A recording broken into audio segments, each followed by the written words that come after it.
Mhm. Welcome to the History of LA Ska one-on-one sessions. I'm Junor Francis, and this series we celebrate the Ska, rocksteady, and vintage reggae scenes in Southern California and beyond through insightful conversations with legends and modern-day players, including those behind the scene. A lot of people working behind the scene to make this possible and successful. So whether you watch on YouTube or listen as a podcast episode, we really and truly want to thank you for your support. On this special episode, we present part one of our Boss DJ's Roundtable. And in honor of Women's History Month, meaning the month of March, not just one day, but the entire month of March, we have four incredible talents, three at the moment, amazing DJs who have been working on the scene from time immemorial. Elizabeth Mix Up. Hello. Yes, and the Queen of Hearts. Hey guys. And Skarina. So, Hi, so essentially, we're just gonna go with your DJ name. Is that okay? Yes. Yeah, that's fine. Yeah, I think so. Yeah. Right. Welcome, ladies. It's an honor and a privilege to have you all here. Thank you. Thank you for having us. Mhm. Right. So, where were you born? Born and raised. Anyone can take that question first. There's no particular order. Where were you born and raised? I'll go first. I mean, do we have to roll a dice? Pull a straw?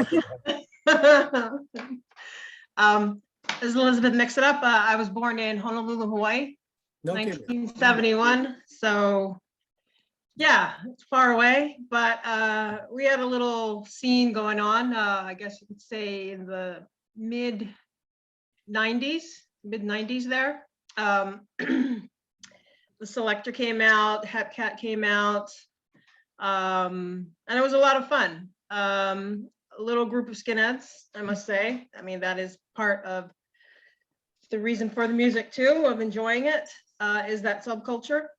But yeah, we had a little small scene, but as far as DJing nights, not too many at all. Mm-hmm. But it was Big a lot island, of fun. small island. We have multiple islands. On Oahu, the main island. The Yes. main island. Yeah, the main island. Yeah. Right. Yeah. I And lived when there did for a you while. When did you move to the other main island? Oh, oh, Meaning Los Angeles.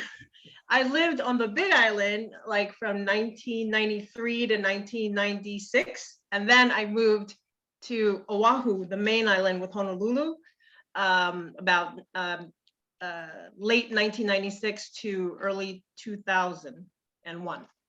And then I had to move again somewhere else. Right. But it was fun. It was fun. I had a great time being there. But for the scene itself, it was very small. So yeah, that's my little story. Nice story. I just want me to draw a straw. I believe. Who go next?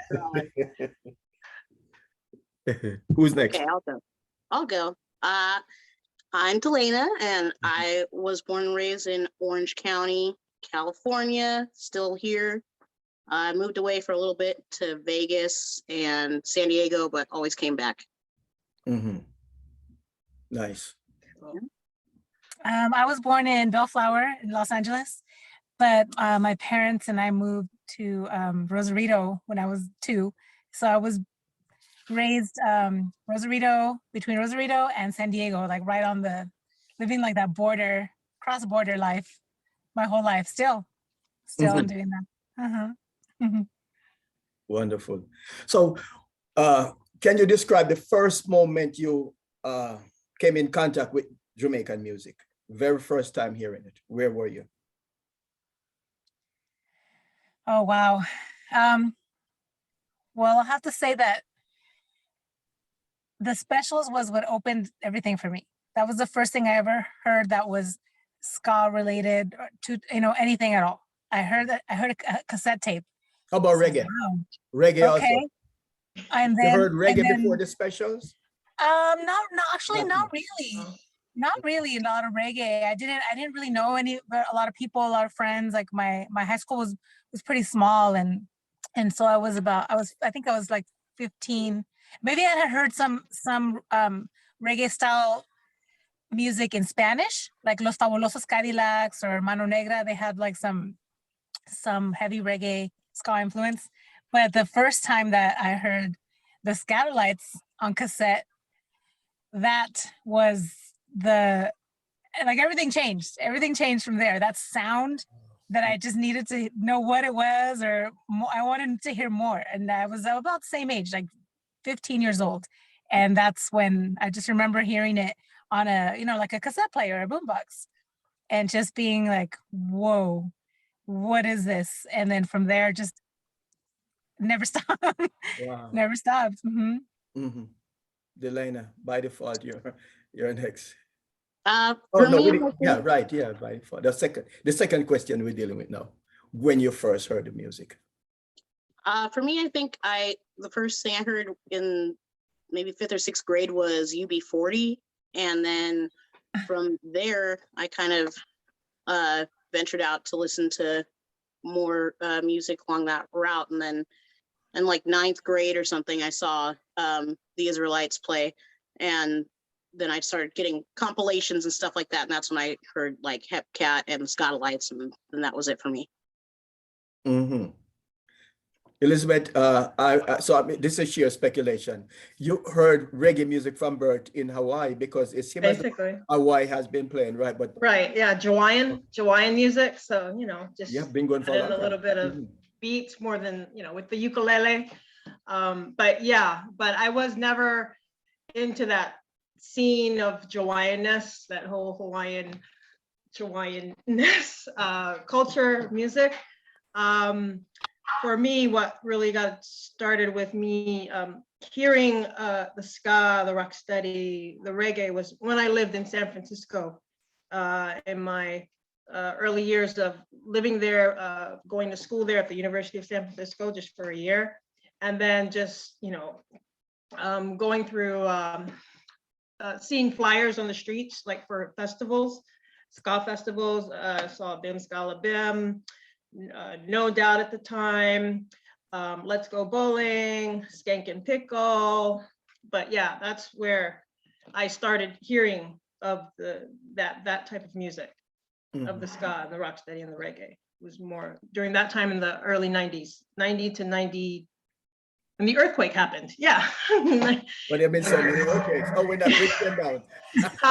Right. Well, I was in Berkeley at the time, and I saw the sidewalks just going like a wave. It was like, well, that's pretty scary. Anyway, yeah. Mm-hmm.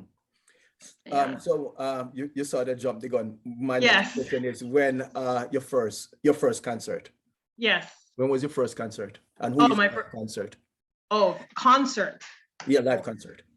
Live concert with band. That would have been again in San Francisco. Saw the Toasters, and then I think it was the International Ska Festival that was at the Greek Theater in 91. Oh, there's a Greek theater down here or in San Francisco. Oh, 91. Yes, still in the Bay Area. Yeah. Mm-hmm. That was my first big band type. Your baptism, Skarina?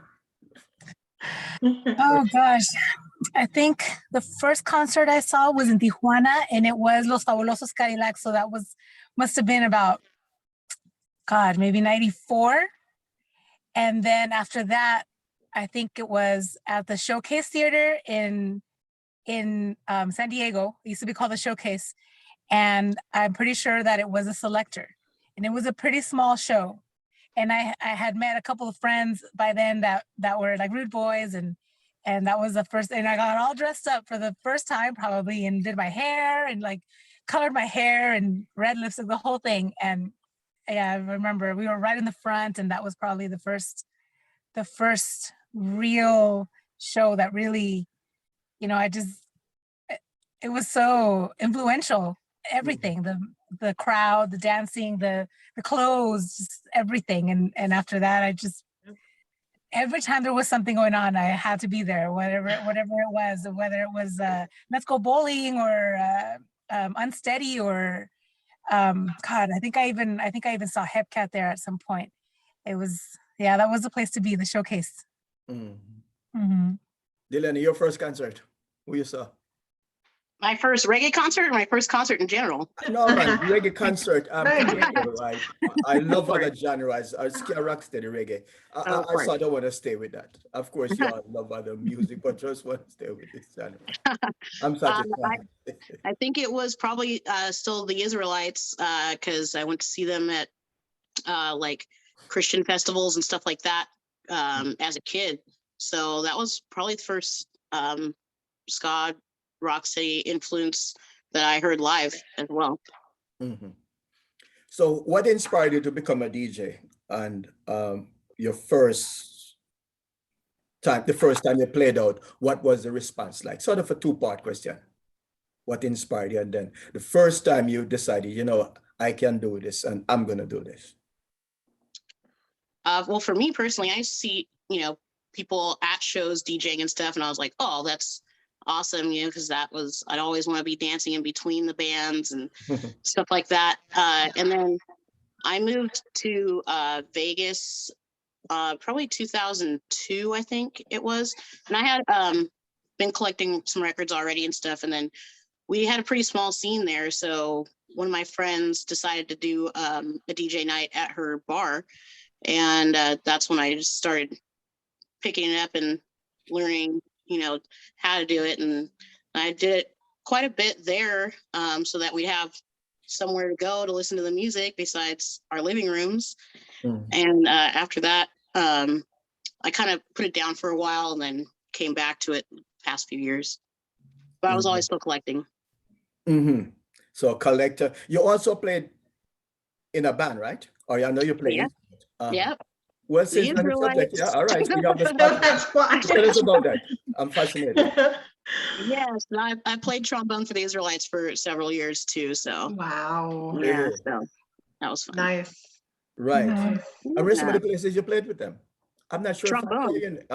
No, where are some of the venues? Because I'm not venues. sure. Well, we played a lot of churches, but we also played like when the House of Blues in San Diego, I think it was. And then also I think that Showcase Theater that Karina was talking about in San Diego.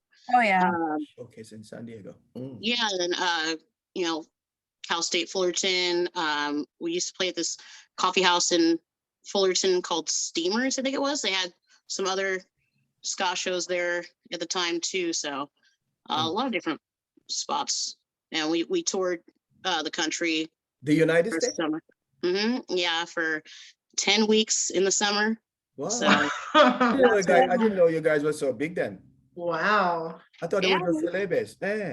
We did it, but it's that's where I learned all about humidity and that I wanted to come back to California. So more heat. yeah, well, it was fun because we got to expose a lot of people to our music that hadn't heard us before. So that was really cool. Great. Wonderful. Wow. Awesome As experience. a DJ, when did you start on the acceptance? The same question, ladies. Well, for me, I had been collecting already, probably since I was about 17 or 18, and then had a job, so I could, buy some thrift store clothes and my first used pair of Docs and records. That's how I started, just buying mostly compilations, LPs, that I would, anything that I could find, CDs also, and then I just had the collection, kept going through the years, buying just anything that I could get my hands on. And there was a few nights already in San Diego, maybe like 2 DJ nights. And one of them was my friend Jeff Graves. He used to put that on. He called it Pressure Drop. And I would go to that to hear music live. And we got to know each other, and he knew that I had records, and he was like, why don't you bring them next time? Okay. And then he put my name on the flyer, and I was so nervous. I didn't know what to do, but it just, I remember it was one night, I remember what I was wearing and everything. And after that, he's like, oh yeah, you should come back. And I was like, oh, all right. And then it just, that was probably about 2008 or 9, maybe, when the first time that I played records for other people. So it just essentially fell in your lap. It wasn't something. Oh yeah. Because my supposed to. friend, he had his night and he's like, oh, you have records? Yeah, come on. Okay. And that's how that happened one night. Then you became fully established as a selector to be reckoned with in the San Diego or Southern California area. Your name was here, there, and everywhere. Yeah, I did get to participate in a lot of really cool events. Also, thanks to you. And I feel like San Diego, I don't think there were even any other girls that were playing records. There were a few boys, but not really any girls. I don't remember at all. So that was a nice opportunity for me. And then a couple of times that I did like guest appearances in LA, and mostly like for some really, I'm so lucky to have participated in shows like Ken Booth and Derek Morgan and the Pioneers, and so yeah, that I feel really, really lucky. But it's been a really good what, maybe like 13 years or however long it's been. A lot of fun. That's nice. And you're still at it, right? Yeah. I've been able to, the last few times I've actually been like in Mexico City or in Tijuana a little bit, but that's been fun. Mexico City's a whole nother Yeah, it's big. Big. It defies the ordinary understanding. You can't be Absolutely. explained, it has to be witnessed. Yeah. Yeah, it's been very fun. Elizabeth. Okay. As far as record collecting, like Karina, I started out, with LPs, collecting the Busters, the specials, the single band ones, and then the compilations that have all the different British bands on them. But as far as the DJing goes, it's not until I moved here to to LA in 2006 with my family. And well, several instances. I'm gonna mention first is there's a friend of mine, and some of us we know, some of us girls we know him. His name is Lord Agro. His name is Jake. He had a couple spots in his Orange County, so I drove all the way out there from San Fernando Valley to go see, just to hang out and see what he was spinning and stuff. He spinned all kinds of things, oi, ska, rocksteady, reggae, a lot of some soul, and it was kind of cool, just hanging out and getting to know him. And then one day he said, hey, yeah, just bring like a record, like a night that he had, and I did, and it was fun. I just spun with him and another guy named Stan. And then after that, I saw a flyer for the Rocksteady Lounge at Amoeba. And I think it was started around 2006, 2007. And I thought, whoa, cool, DJ night, like of playing rocksteady, and reggae and ska music. So it was like on like every Monday nights down there at the Akbar in Right. Nina and right. Well, before Nina, this was with when it was Terry and Chris. Okay. I forgot his name. Chris. Well, he moved to Boston now, but Chris Gutmacher, right? or something. Gutmacher, I think. Gutmacher, right? Yes. It was him who was spinning. And then later on, Nina and Victor came along. But yeah, I went to that event. And then the next instance was Marv Max Soulside Productions West Side Scooter Club annual Christmas party in 2010. So he had a flyer and it said open bowls. So I figured, I'm gonna bring some records, because I started collecting some records around 2008, 2009, 7 inches of reggae, ska, rocksteady, what have you, just a little bit.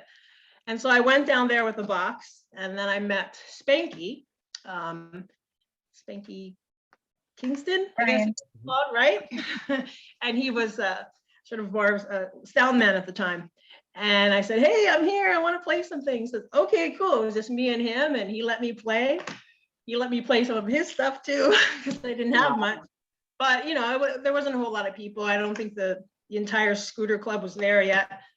But it was just a lot of fun just to do that. And then at the end, when I was ready to go, I said, hey, Spanky, remember to tell Marv that, hey, I'd like to DJ one day at Trojan Lounge or something like that. And then he said, okay. And then I got to meet Marv for real, you know, face to face. So, and from then on, Marv's invited me to spin. And that's been great. And then I got to know Terry Lee of the Rocksteady Lounge at the Akbar Lounge there, and I've spun there, and it's been a lot of fun and meeting a lot of people, and just dancing the night away. Always, you know, loving the music. Nice. Yeah. So, what is the difference between a record buyer and a record collectors? Like, I consider you guys collectors. Like, I buy record, not anymore. But I used to buy. I never saw myself as a collector, but you guys are really collectors. Pay the farmer's ransom for some of these 45 that you have. Yeah. Some of these 45 that you have, I can use that money to buy a Rolls Royce. Right. Some people, It's yeah. no exaggeration. What's the difference Between a record, collector? you guys are collectors in the true sense of the word, right? I don't know, because I think almost every record I have, I'll bring it out and play it because I want to hear it, you know. So I think sometimes, you know, collectors, I do have a couple that I have multiple copies of, like a play out copy and another copy, and that might be That's something a collector. part of the reason. But for the most part, You really and truly fits the definition. One for yes, home, so, one for just in case, and when I play out. yeah, leave that blank at home, and you know, ring the refresh sometimes. Only sometimes. Don't tell Marv.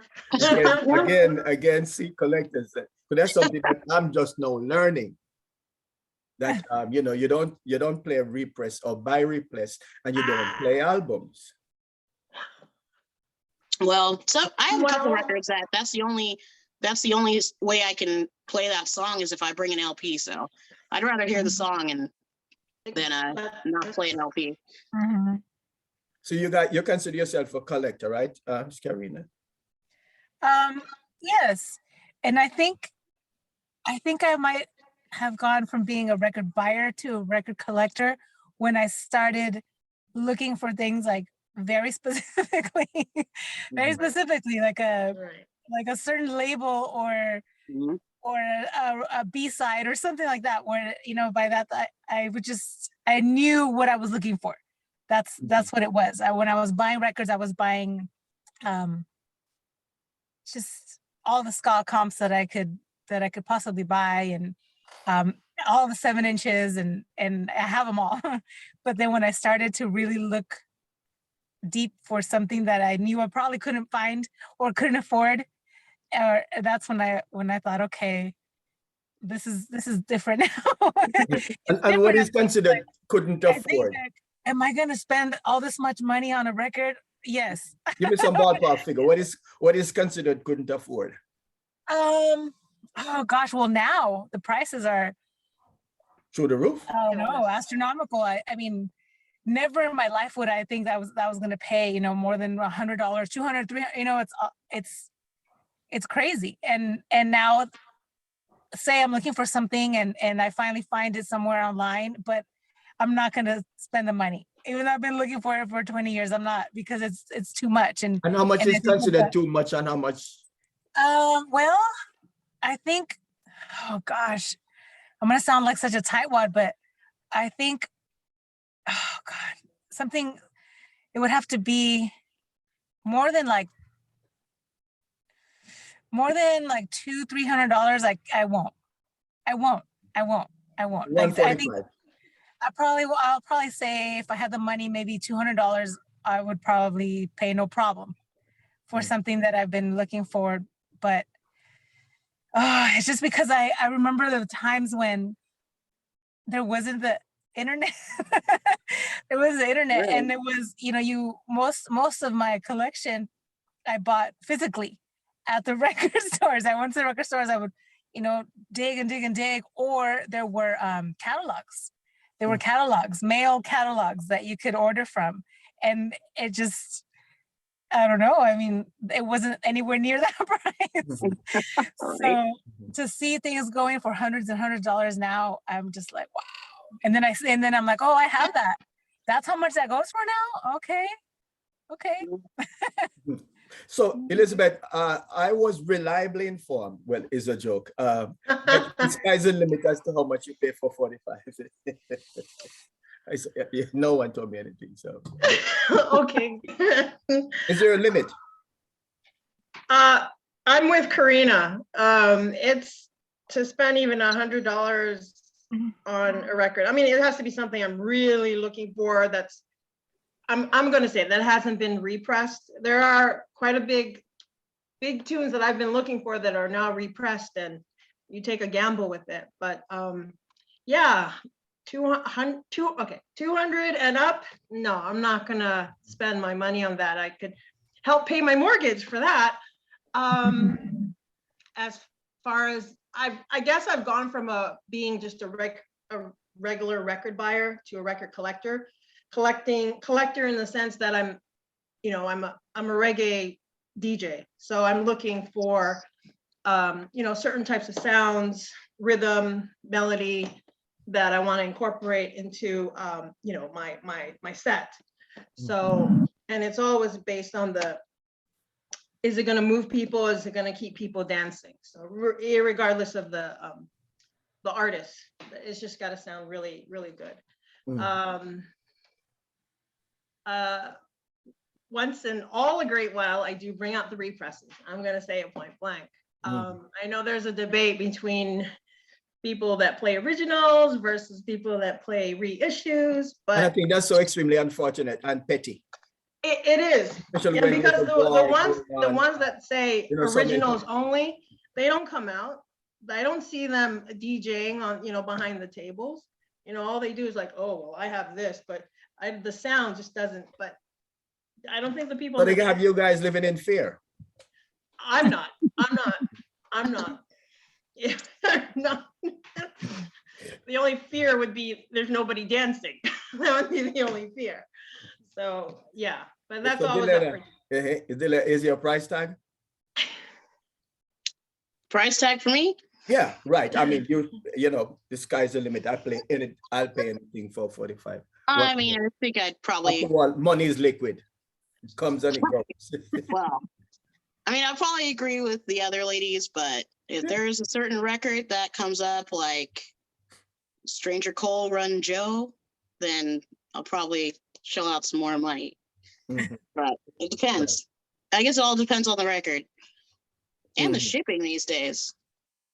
Let's see, shipping. Right. Sometimes I pay more for shipping than the record. Ah, nice. So let's talk a little bit about the debate that's going on now between the purists in this sense. I'm being very specific now, those who I guess despise people who play repress. I didn't even know that there was such a thing going on. It's so useless. But who are these people? Are they rich kids from uptown who have disposable funds, ill-gotten wealth, or they just, they inherit from their parents, or they're just regular guys who believe in the purity of the original Studio One and Treasure Isle? Who are they? I can't speak for them because I'm not one of them. I don't know. But I know that's a big, thing, and people do say, only right. Originals, and that's cool. That's wow, great, I guess. Interesting. Are you contemplating saying something, Skarina? Well, yeah, I mean it seems very strange to me. People that are so strict. But yeah, because what Delana said earlier about if I want to hear the song and it sounds great and it's on LP, I'm gonna play it. It's gonna, if that rhythm matches whatever the 45 I just played, I'm gonna play it, and I don't mind that it's a repress, and I never judge people on what they have or how they play it. To me, I just want to hear like my rhythms matching up, and I want to hear my record really loud. That's my favorite part. That's my favorite part because I don't have anything nice at home. You know, I don't have a big sound system or anything, and so to hear it on really big speakers at a bar or at a club, like that's my most favorite part. And so I'm gonna play it if it sounds good and I'm feeling it. I try to understand, like, okay, when they're trying to maintain some kind of standard or something for selecting or record collecting, I'm not sure, but for me, that's not Yes. I don't know. So let me ask you, were you welcomed with open arms the first time you went out to play in public? Me, yeah, it was because it was, again, it's San Diego and the scene is a lot smaller and it was almost, it's like, almost everybody there that's in the bar. So that was, it was a very positive experience for me. And then opening starting my own night in San Diego, that was a lot of fun. It was a weekly night. And then the first times that I played records in LA, that was also really nice. Again, it was with Trojan Lounge with Marv. He's always been so nice and welcoming and inviting still to this day. Sometimes we'll talk, and I haven't been able to make it up there, but he still invites me. And for me, it was pretty positive. LA was, of course, a lot bigger venues and everything than San Diego. But also, I have to say that I think the most, like the friendliest people have been in Tijuana and Mexico City. For some reason, I mean, people just, when they're guest selectors or from anywhere else, people are very, and you know, right? Delana, you've been to Tijuana and everybody's like, oh my God, people are super nice and very friendly. And they're like, oh, you can stay with me or like I was saying, Mexico City people are just so happy to meet just anyone, right, that would come and play some good tunes, and they're always dancing. And so for me, it has been pretty positive the whole time. Mm-hmm. So Elizabeth, you haven't been to Mexico or TJ? I only been to TJ once, just once. Just for a radio show down there with a friend of mine, Ian. But yeah, I've never experienced the scene down there, and I know it's big. It's big, and it's nice, and we have to get you down. We have to somehow hook, line, and sinker. We have to get you down there. One day. So back to the original question: were you welcomed with open arms when you first hit the deck as a female? Open arms. Well, I guess when you're the maybe half open. Oh, okay. Well, when you're like the opener, there's not many people there yet at the club, but I'm enjoying myself behind the deck spinning. But aside of that, I mean, nobody was, trying to tell the host, oh, get her off the decks, it sounds terrible or whatever. No, it's great. I mean, it's nice. I kept playing and nothing happened. Yeah. You will experience though, when you do get the main slot, like when you're with other DJs playing, and then say like you're in the prime time spot, when more people have come, little people have more, drank a little. If you don't get the crowd going and dancing, then you might get the hook. And next DJ. So, but aside of that, no, I haven't experienced any animosity or anything. People, I think, have loved me, liked me. So yeah, no. How about you, Delana? Met with any kind of rejection? Not yet. I'll face it head on. I'm just kidding. Yeah, no. Every time has always been with open arms, and it's pretty much always been with my friends or friend of a friend. So it's just a big scene, but a really small scene. At the end of the day. So I've always had positive experiences no issues. Mhm. So people are always fascinated to hear about venues. Where are some of the venues that you've played over the years? Some of them are perhaps not in existence as a result of the pandemic and other issues, but uh, a lot of them are still standing. So maybe we could do some memory juggling. Where are some of the places you play that you find people would be interested in hearing about and remains, positive for you? I Two mean, for men? me, Rocksteady Lounge at Akbar always is a Right. great time. Alex's Bar Sunday Social that they do once a month is always cool because it's a kind of a mix of music, Mhm. but they're always very welcoming and will have bands sometimes and stuff. So that's a really fun place to play too for me personally. Mhm. Skarina, where do you begin? Oh, it's because I can't really remember what the places are called, but where the Trojan Lounge was close to the airport. Fado Do or Yes. Yes, thank you. Yes, I Right. was Yeah. never going to remember that. That place is really cool. Or where Soul Invasion was, something with bull. The Cock and Bull I think so. Oh, Yeah. the Cock Santa and Monica, Bull. Santa Yeah. Monica. Yeah, I was That was a trying to while back, remember. yeah. that's right. Yeah. Those places were pretty fun. I think that time must have been about 2011. Yeah, that Soul Invasion.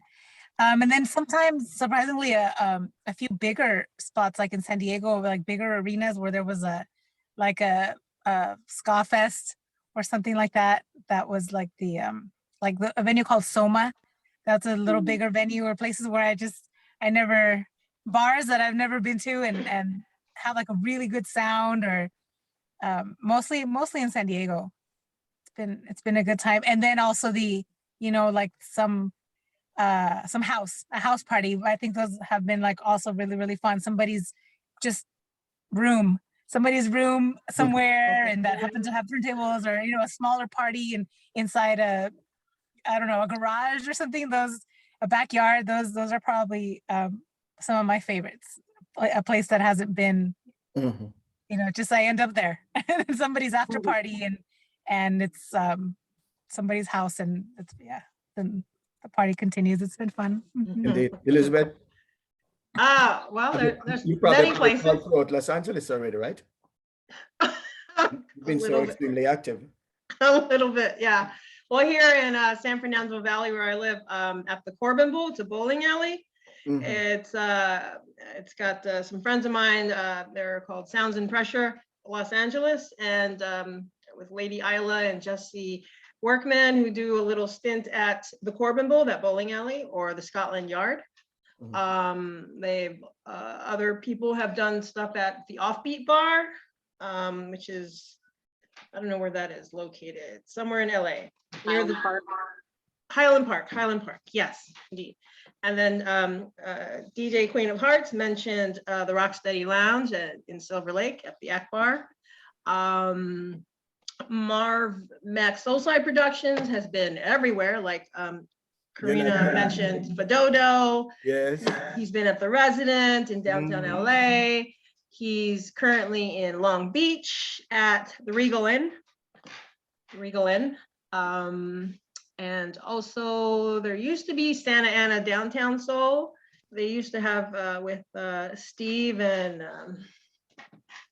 Ryan. Right, with Ryan and Griselda also. They used to have a little venue down there in the heart. Even with another Santa Ana, with Ricky Baby doing his spin out club there. They have open tables down there once in a great while on Taco Tuesday. Where else? The Union, I think, club where Soul Invasion has also been. There's been big bands there. I know I'm missing things. Where am I missing things? That's all That's right. about it. Yeah. Nice. Well, there's also the Union now in Corona that we've been doing Really? too. Yeah, I They've remember got another the club? barbershop. Oh, right. Yeah. That's Oh. right. Hello. So 2 unions. Yes, at a barbershop. Yes. Nice. So now here's a big question now.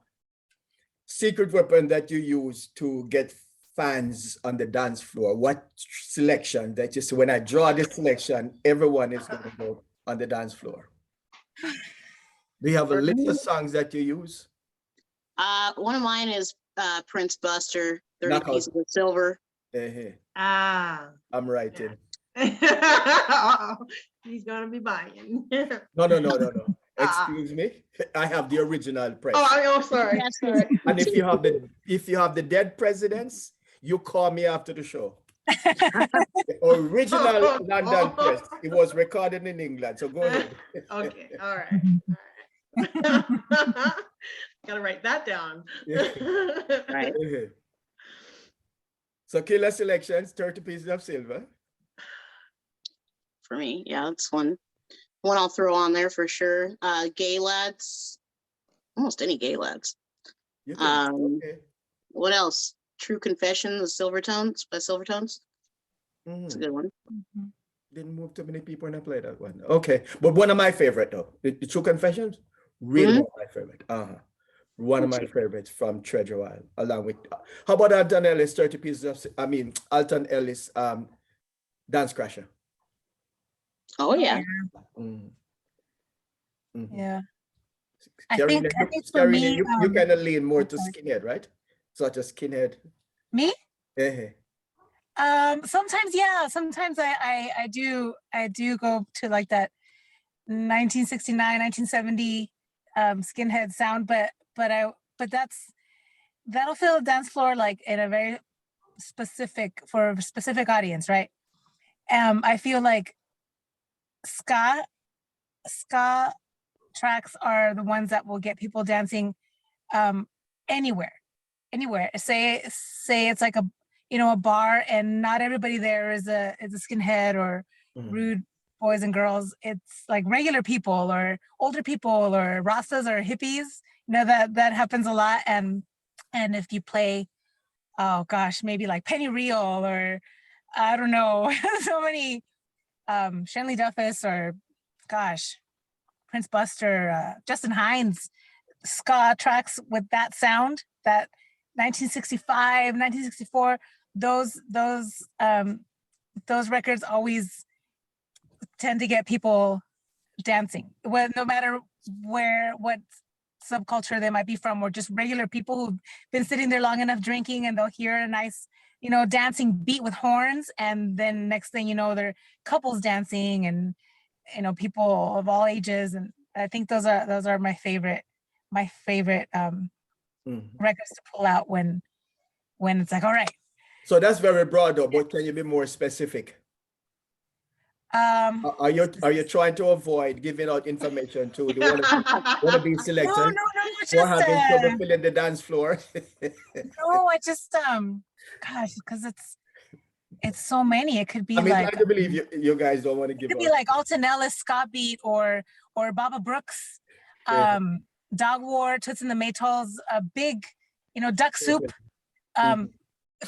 tunes like that are just powerful. Ska, horns, and yeah, just that come out just as soon as you hear those first like few seconds, it's gonna be like it's like, oh, there's my song or something, and people will come out to dance, and mostly songs like that. Some Guns of Navarone, absolutely, and even a song that everybody knows, like 5446. Everybody knows that song. And if you're somewhere where it's not really like a specific crowd, everyone has heard that song in some form or another. And if it's not the original song, for example, they've heard it because it's sampled somewhere, right? And so a song like that, people are like, oh, I've heard this before, but maybe they've never heard the original. That's a song that would really fill the dance floor. Elizabeth, your killer selections. How you perhaps have an extensive list? Extensive, but I agree with Karina. The ska, any ska songs are definitely ones to get people going of all genres, of music liking.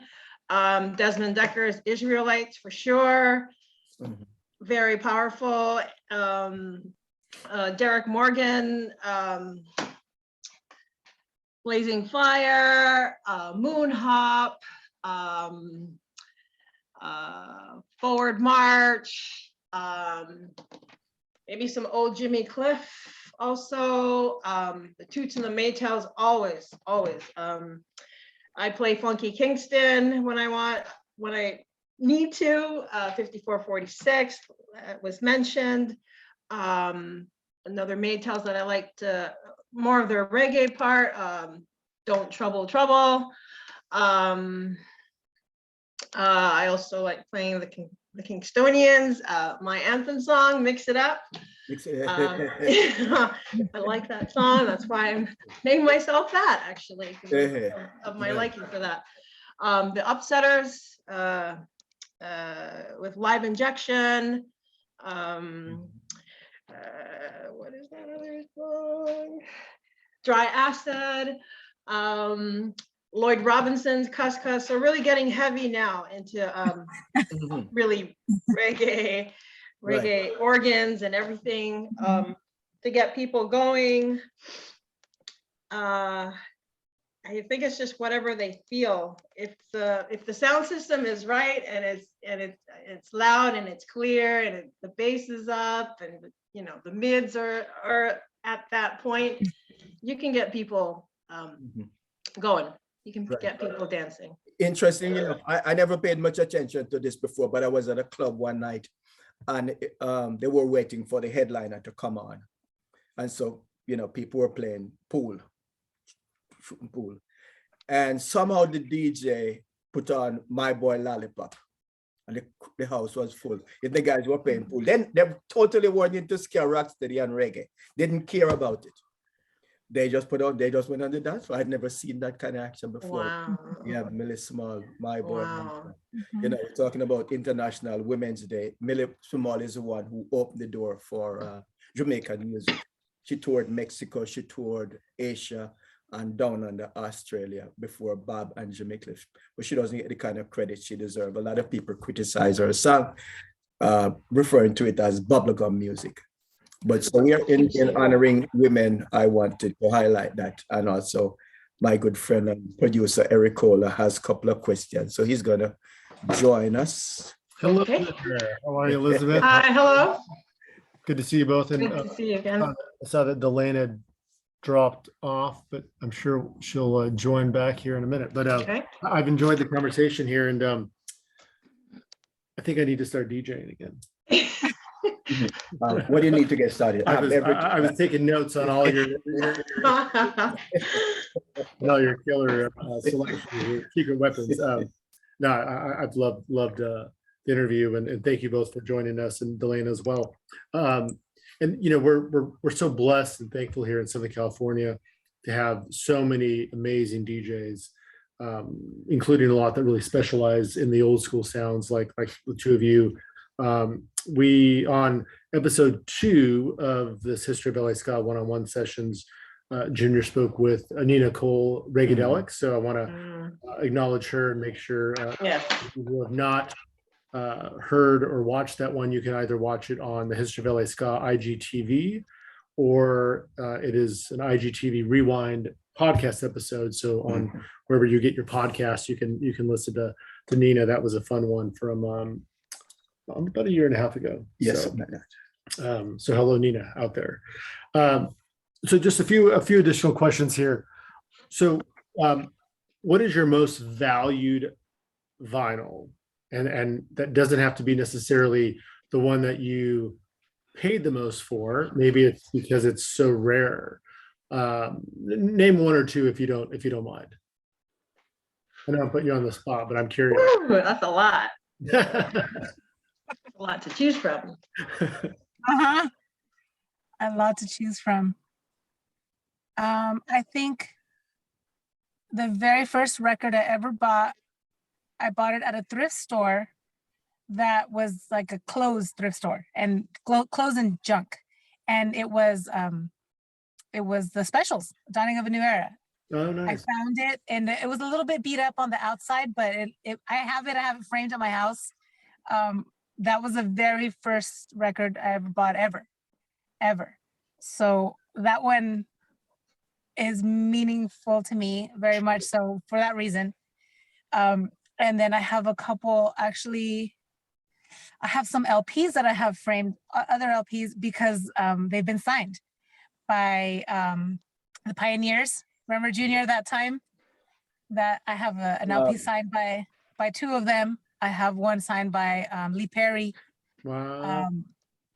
one by Pat Kelly, Alton Ellis, like a few LPs that I have signed that I just have framed. I think those are Sure. the most valuable for me because I carried it and brought it to the show, made my way to the very front, that Lee Perry record.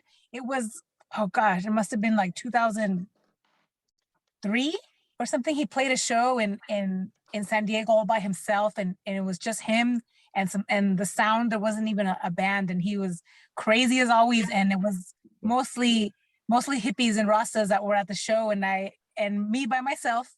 And I brought the Chicken Scratch LP with me, and I went all the way to the front of the stage and handed him a marker, and I showed him the record, and he took it, signed it, $P, and and that was just like I think it was like a once in a lifetime opportunity, just because those records, the ones that I have signed, are the ones that mean the most to me because of the experience that came with it. That's How nice. about you, Olivia? Okay. As far as many records I have, I can only say that these two records would be the one to get people integrated into what I'm playing while I'm playing it, meaning they would sing along. And like I mentioned three, but the first one would be Toots and the Maytals, 5446. There's a way to incorporate where you can get the audience, the dancers out there on the dance floor, to kind of help you out in showing off the sound. And that's when you bring down the volume so that they can scream out the main chorus line, 5446. Another one would be Jackie Opal, the You're Too Bad. Great ska song, great intro. And just like Karina was saying earlier about tunes that would get people going, this is one that would really get people just dancing away. I mean, you can play it at the beginning, you can play it in the middle, you can play it at the end of your set. It's gonna get people to dance, you can hear the foot stomping, on the dance floor. So for me, the tunes that would really get people to dance with me while I'm playing. That's joy. That's priceless to me. Just to see people going. Junior with there as well. Okay. It's a lifetime. Don't worry. Yes. I aim to please when I hit the deck, whether on the radio or in the club. Right. That is the main point. Yeah. So. Take second place to no one. Here we go. Delana's back. Queen of Hearts is back, right on cue. Welcome back, Delana. Yay! Perfect timing. We were. I asked this question, so it's your turn. Question is, what are some of your most valuable vinyl? And it can be either for sentimental reasons, rarities, you paid the most, someone gave it to you, whatever that might be. Okay. Definitely probably the Gay Lads. I think the song is My Love. And what else? My Love. I don't know that one. I think that's the name of it. Also, I've mentioned before Prince Buster, 30 Pieces of Silver. And another one I play often is Alton Ellis, I See My Future in You. That one has a lot of sentimental value to me as well. And Ska Rocksteady Reggae, Alton? Mm-hmm. Which, Yeah, Rocksteady. Rocksteady. Yeah. And then what else? There's so many that I'm gonna remember later and be like, oh, I should have said that one. yeah, me too. Yeah, all right. You can email or message it. Yes, and then also an LP that I have that I will play out is the Pioneers. Then the track is Battle of the Giants, which I've only been able to find on LP. Okay. So that one special to me. Yeah. So where do you most of you find and buy vinyl? I mean, I'm Online. sure it varies, but where do you mostly find it and buy it? But is that information people give up because they don't want people to know? I've been told that before. No secret. No secret. You can plead the fifth. You can plead the fifth if you want. Now, I don't think there are very many like places or sites left where that not everybody knows about it. Everybody knows about Discogs. Everybody knows about Tommy Rockashaka, the label, and Guns Fever. I don't think there are a lot of places that are hidden. But I still like to buy records in person. I like to go. I want to go. If there's nothing there, okay, there's nothing there. Yeah. I'm gonna buy another genre, or if I don't find anything in the record section, I'm getting some hip hop. That's just that's the second thing. That's the second thing I collect. But yeah, I like to go to an actual record store, or if I'm traveling in a new city, or somewhere in Mexico, Oaxaca, and there's a record store, I'll go in there, and I like to physically buy the record. That's really my favorite. I guess online would be second place, but Yeah. it's not the same. How about you, Elizabeth? Well, yeah, online, basically to find what the artists or that era, that year that I'm looking for. eBay in the UK.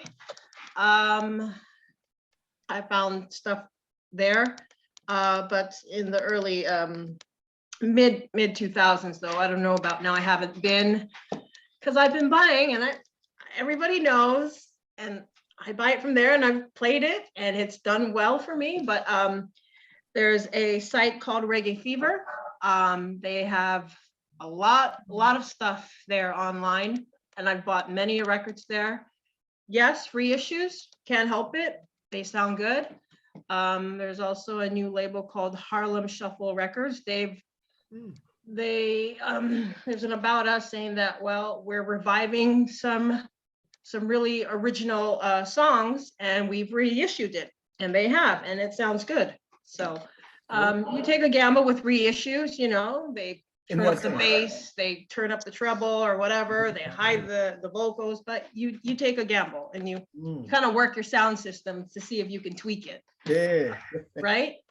So you turn up the mids, turn up the highs, turn down the lows, whatever, just to make it sound. As far as going into a record store, the last record store I went into looking for reggae music was at Amoeba. It's probably a repress, but I bought it, but it was there. It was there physically in that store. I have been to England. I've been to London, and I've looked around there. God, you could spend weeks there just looking in their record bins. But there are a lot of stuff there. A lot of stuff there. I love the Sounds of the Universe, the Soul Jazz record store in Soho. It's a great spot. Oh, okay. Yeah. Okay.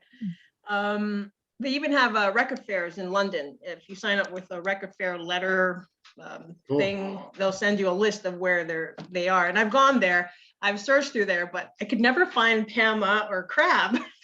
For some strange reason, but there are lots of records there to go hunt for in London. But here in the States, I haven't really. Very limited. Yes, it is very limited as far as finding specific 1968, 69. All in England.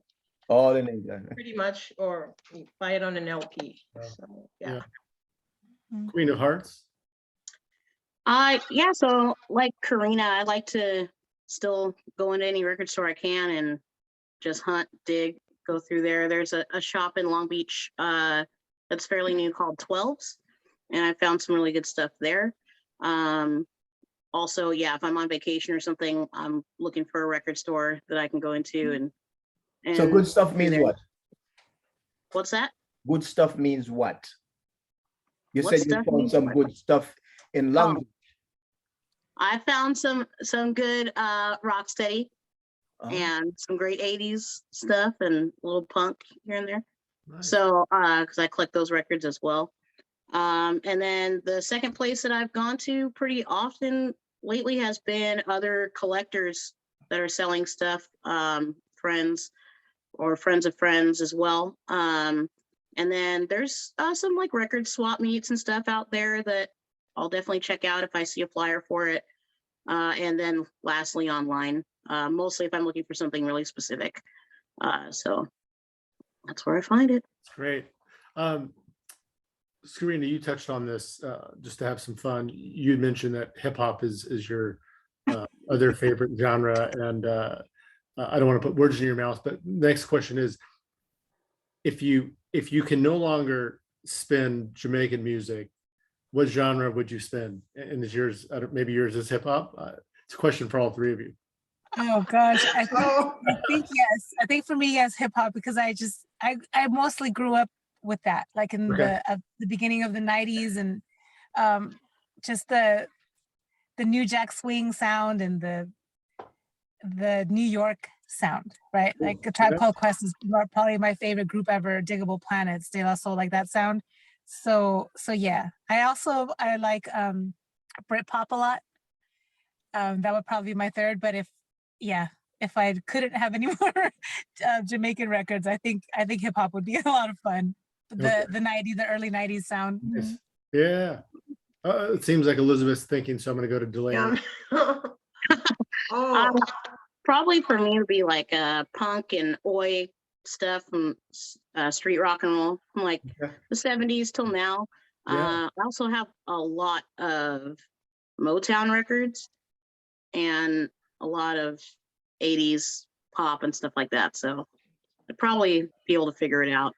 But, yeah. Well, Elizabeth, I saw a light bulb go off. you cannot Oh, think what? of any other music. well, no, she other than Motown, Jamaican. right? I read her mind. music. I'm a mind reader. I think kind of like what Delana said, maybe some soul music. I've got a little bit going on, but not enough. But yeah, to become like a soul DJ, that would be pretty cool. Maybe adding a little 70s punk, funk music to it too. I like to get the booty shaking. If you know, got to play some of that kind of music. So yeah, maybe that. All right. Nice. Yeah. Nice. So what is, you touched on this a little earlier with Junior, but what's unique about the Southern California scene that you're a part of? And there's some overlap with the three of you, but Skarina, I know that yours is a little further south, San Diego and into Mexico, but each of you just talk about what's special about it or unique about it.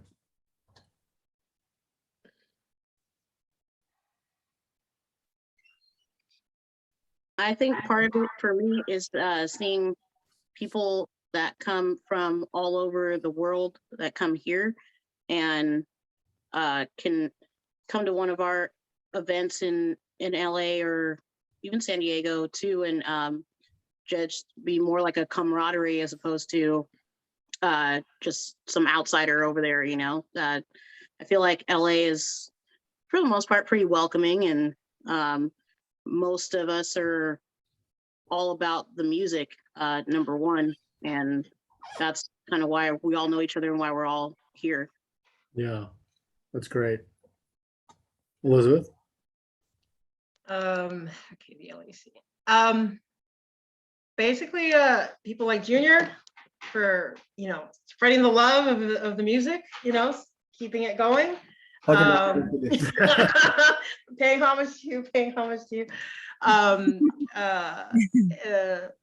hosts of events like the Rocksteady Lounge, like Terry Lee, for keeping it going for, what's he going on, 15 years doing it?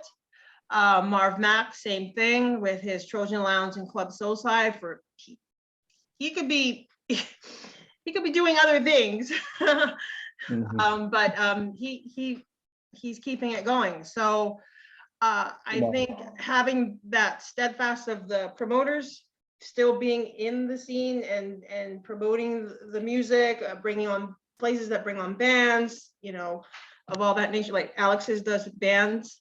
The Sounds and Pressure crew here in the San Fernando Valley, they're bringing in their own bands too that they can get, friends. But just still having that foundation of the promoters, you know, keeping the music alive, and then having us DJs and other people, other bands come through to, you know, force, you know, to hold it steadfast. So, and then having our friends, we have a lot of us have friends that are in this scene that love the music. And it's nice when other people from the different genres of music, like the soul people, coming into our events too, just to, you know, relax. I mean, to enjoy our music. Like this coming Thursday at the Rocksteady Lounge, we're going to have like a soul event. That's kind of new. I've never, we've had soul being played by some DJs, but this one's like, we got 2 soul DJs that are from Santa Ana coming out. And that's going to be really interesting. So it's nice when we can all integrate. Absolutely. And support each other too. So, Yep. Yeah. All right. I agree also with both ladies about the just the connection of all the people that I've met over the years, that the only reason why we met or became really good friends was because of the music. You show up at the bar at the night because you want to hear the music, and the next thing you know, you made, you know, 2-3 more friends that you've had for 15 years now. And I think another thing for me was, I mean, all of Southern California, but living right here along the border, it's just like the crossing back and forth to going to Tijuana for the night to the party, or, you know, kids from Tijuana crossing over to San Diego to see a show. And a lot of times, you know, they don't speak English or they don't speak Spanish, and but we're there.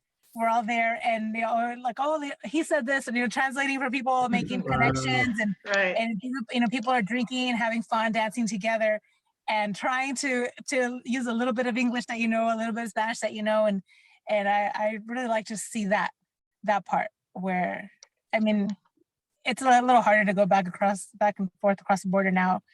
But all of the 90s and the 2000s, it was just, you know, there a lot of times the scene in San Diego was very dead, and Tijuana had nights and shows, and there was a lot of going back and forth across the border. And I thought that was just something that I think is more like unique to Southern California, because people from Los Angeles come to Tijuana. People from Tijuana go to Los Angeles, you know, that far to see a show or to see their friends, or and I like that part about it. Yeah, and seeing and experiencing everything you're talking about really helps keep you motivated and inspired, it sounds like, as well. So on a personal level, when you're not DJing, what do you do? What do you do with your time, family, friends, other jobs? Delana, let's go to you. Well, yeah, I have a family. It keeps me pretty busy. I also work in craft beer.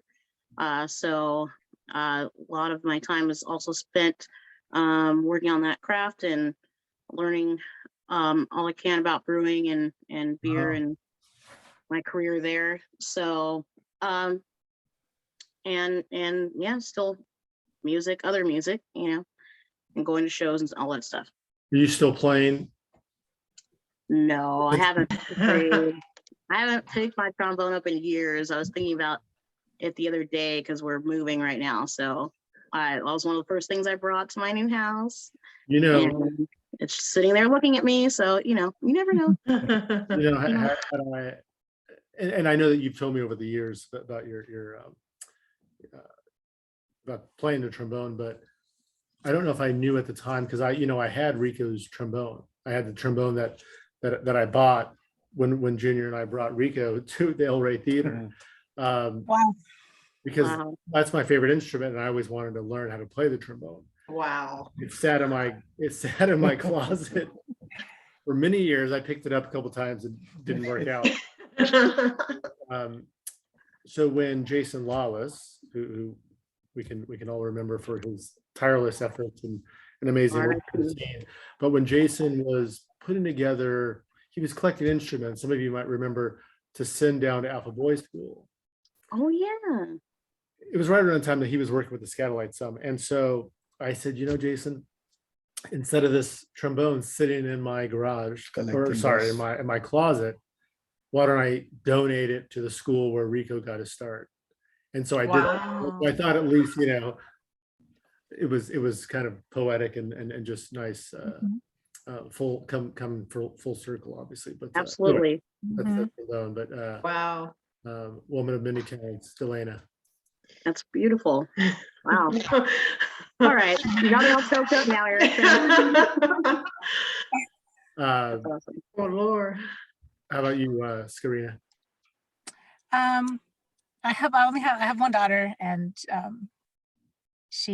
we're very close, so we do a lot of things together. But since the pandemic happened and I was out of a job here and there, I have really thrown myself into, if you have my social media, most of my things are about dogs. It's either, I post, it's either like a little bit of my Vespa and mostly about dogs. So I've been really thrown myself into aiding them on the street and rescuing ones that I can help and like get them vet attention and medication. And what the goal is, my goal is to find adoptions for them. That's the goal. But daily I go out and I feed them on the street, and if they need like a medicine or something, I'll do that. And currently I am very swamped in my house. That's why I needed to come here to a quiet spot, because they bark. I have 8 full-grown dogs that bark a lot, and then I have a mom that just gave birth to 11 puppies, so it's not very quiet. Oh, wow. I just can't help myself. It makes me feel really good to do that. So that's what mostly takes up my time, and then a little bit riding my Vespa or maybe picking up the surfboard or something, but mostly it's my daughter and dogs. Yeah, excellent. Elizabeth? For me, when I'm not DJing, I am working as a mailman. So here in the Van Nuys area. Aside of that, I have my 2 daughters that I have to deal with, as well as my husband, and they take up a lot of my time. But I love gardening. On the other hand, I'm trying to grow, food. I've been watching a whole lot of gardening Any ganja? videos. Huh? Any ganja? Nobody laugh. Is that still legal? Is it legal? Yes, in California. That is, right? Yeah. You have some? No, Come I on, haven't. you say you That is mentioned green. gardening. I was wondering if you plant any ganja. Because if so, he'll be right over. Oh yeah, I'd like to put it place in order. No, so a lot of food gardening, vegetables, things like that. I'm trying since the pandemic, I've been like binge watching cut flower gardening. So I'm trying to do that on my sidewalk area and see if I can do a cut flower gardening, sunflowers, things like that. So yeah, that's just me. Yeah. Yeah, love it. Love it. So in closing, what are some upcoming events that or projects that you'd like to share? Or perhaps events that they're playing so people can Correct. go see you guys in action. I'm doing an event with Jesse Wagner, Agrolites. Never heard of Hi. him. Who? He's doing a solo show this Saturday at the Union in Corona, fairly new spot. and I'm going to be there DJing for their monthly Reggae Renegade event. Nice. So that's the next thing I have coming up. And then I know we have I think, like Elizabeth said, it might be the 15th or 16th anniversary Rocksteady Lounge is next month. So that should be a big thing. I think Terry's trying to get a couple people to come back. And that's Every the third Thursday. Thursday. Right. Every third Thursday. Mhm. So Yes. those are the two things I know are coming up soon that I'm going to be part of. Nice. Skarina. Well, I'm planning on visiting for the first time Colombia, and they have a scene. They have a scene that I think if all goes well, I'll be bringing some records to that town and meeting some new people. And that's the thing about social media, you know, you meet people in other countries, they write to you and, oh, hey, blah, blah. If you're ever in Chile, come, you know, and or something like that. And so, yeah, they have a nice little scene in Colombia. So I think that might be happening next month. I hope, hopefully. Fingers crossed. Nice. Elizabeth? Okay. And then for me, I just submitted a podcast of a set of mine for a UK-based internet radio station that was suggested by Ted Morris for Roots Locker. It's hosted by a Michael Jenkins, and my set will be aired alongside Simon Cobb, I guess a UK DJ there, on March 24th. Nice. Facebook Live, I think it's under the Roots Locker page. So I'm excited for that. See how people will receive my set. I think it was exhausting to put it together, but I figured it out with Ted's help. And then this coming Friday night at the Regal Inn in Long Beach, it'll be Club Soulside.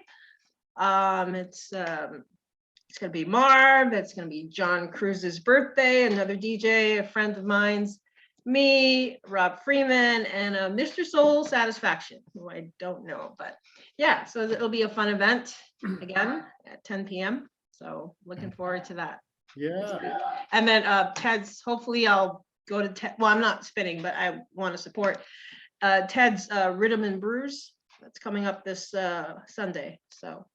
That's right. And the guest host or the guest DJ. It's Victor. That's right. Victor Monzo, yeah. Yep. Another great DJ. So yeah. And I should add a couple of the guys that you name checked. So T-Tone Ted Morris was one of our guests on, I can't remember which episode, but you can find that particular interview on both YouTube as well as podcast episode. And then Delaney, you mentioned Jesse Wagner.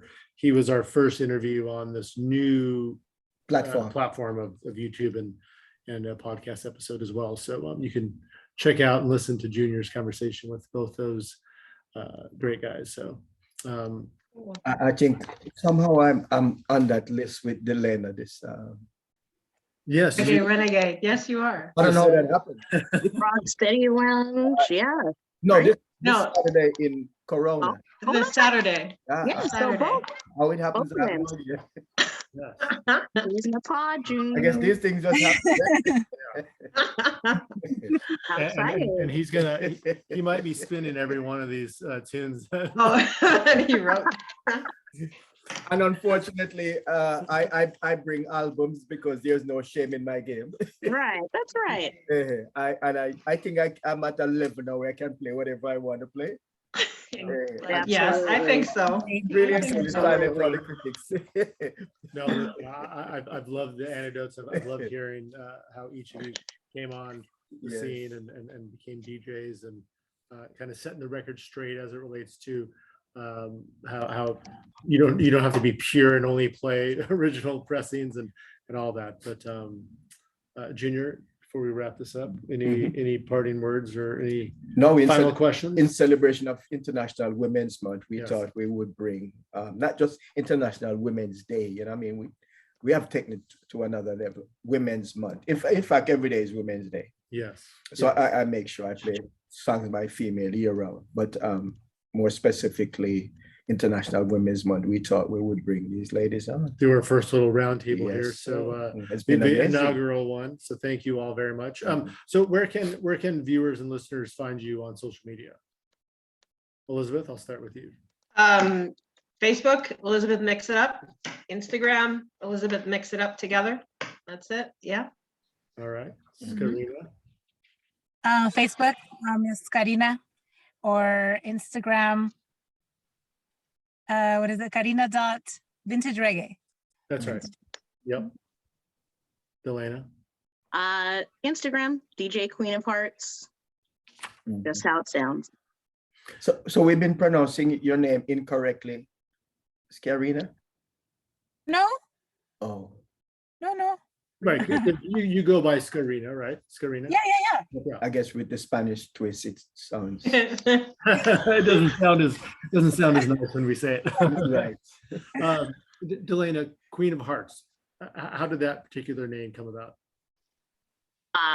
It's a beautiful popped up. DJ name.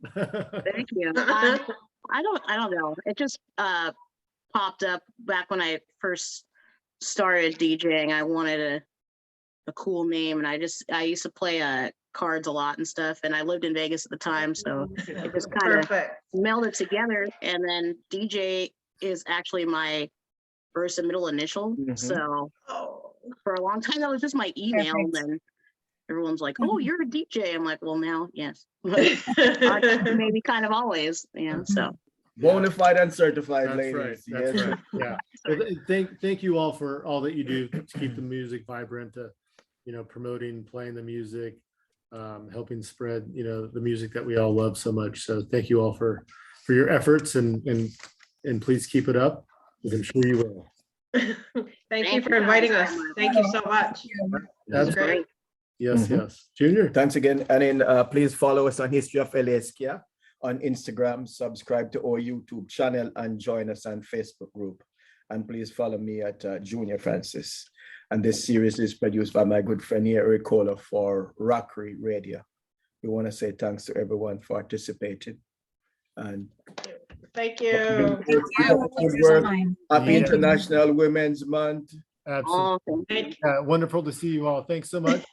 And appreciate you. everyone out there watching and listening. And be well and take care. Same to you. Bye-bye. Thank you. Bye. Okay, thank you.